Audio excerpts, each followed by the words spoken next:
Well, I didn't get hit by malware or nothing like that, but this morning I got a real surprise. I had so many different IPs trying to log into my system at the same time that I was going nuts. I was getting emails, I was getting notifications. So I figured I was going to try to stop them the way I normally do by hitting them in the firewall and blocking the IP. That wasn't going to work out, even though the firewall's great, because these IPs were from so many different places. I didn't even know what I was doing. So I'm stacking up the list of IPs to write. I'm going to block all these class B networks or C networks, whatever I felt like at the time. But it wasn't happening. The firewall wasn't stopping it. Now, what was stopping it was the fact that I had the admin account always locked off.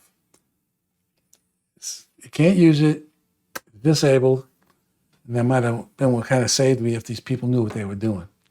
Okay? So let's go to my Qlog Center and see what actually happened. Bam. See all these IPs are all from different people? Look at that. It's crazy. Oh, 45 in total now. I don't know if it's just the guy with a bunch of VPNs doing that or who it is, because it all happened between 10:27 and probably in the same hour, okay? But impossible to stop them by IPs one by one or network by network while they're doing the damage. So I got a hold of QNAP. They did a couple of things. They gave me some advice, and I guess some of the advice was okay. Let me show you. Now, within the QNAP itself,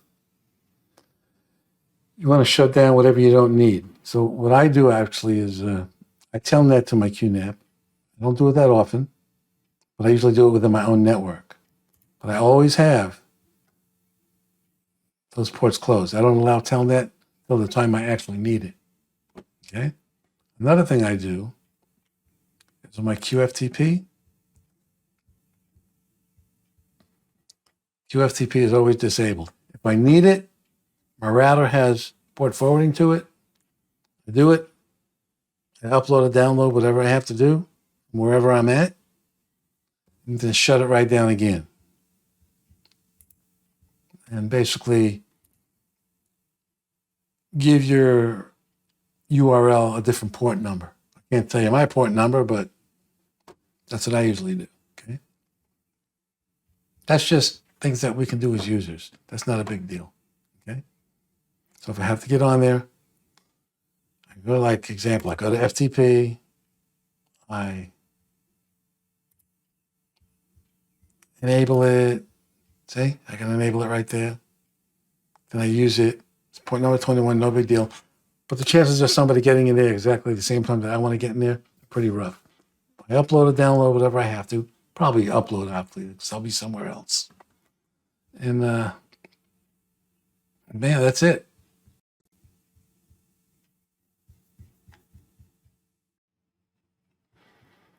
I guess the two best things you can do, the two top things in my priority was keep the admin account locked. And believe it or not, QNAP offers two-step authentication. Invoke that. Not hard to use. And you'll feel a little bit safer for it.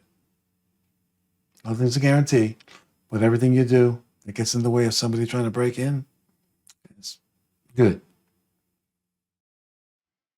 Here's a summary of some of the quick and easy ideas. If you're smarter than me, which shouldn't be a problem, you can protect it even more. Disable the admin account. Make another account with admin privileges. Have a few of them, alternate them. They can re-enable the admin account when you need it, like Telnet and other things. Use two-step authentication. QNAP enables it. You have either a Google one you can use, or tell it to email you. It'll email you with a number, and you put the number in, and you're logged on. Change the URL port number. Port 80 is not going to cut it. Okay? Any straight port's not going to cut it. You got to change it around once in a while if you can. Turn off FTP and Telnet when you don't use it. That's very important. So you have everything shut down, basically. You got to use two-step authentication. It should be pretty good.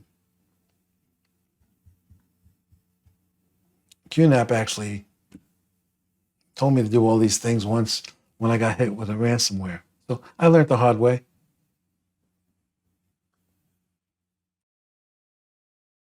As soon as I completed the segments for this video, even before I put them together, I got this information from a company called Bleeping, computer.com.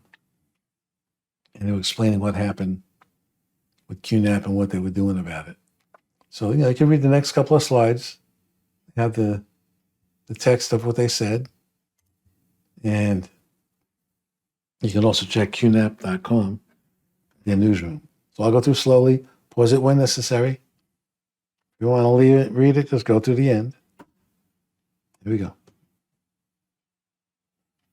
23 October 2023.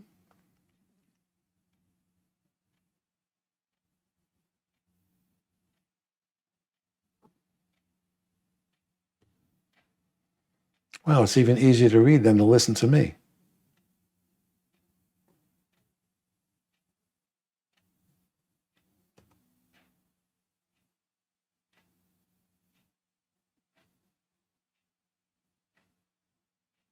See, strong passwords for the accounts, but mostly what I said.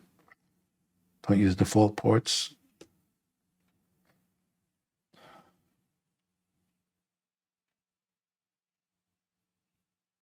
Yeah, I went through some ransomware before. Deadbolt got me. Didn't destroy my stuff because I had good backup, but it took a while to get the NAS rebuilt. But that's why we have to take these precautions. Okay, you guys have a nice day. Take care.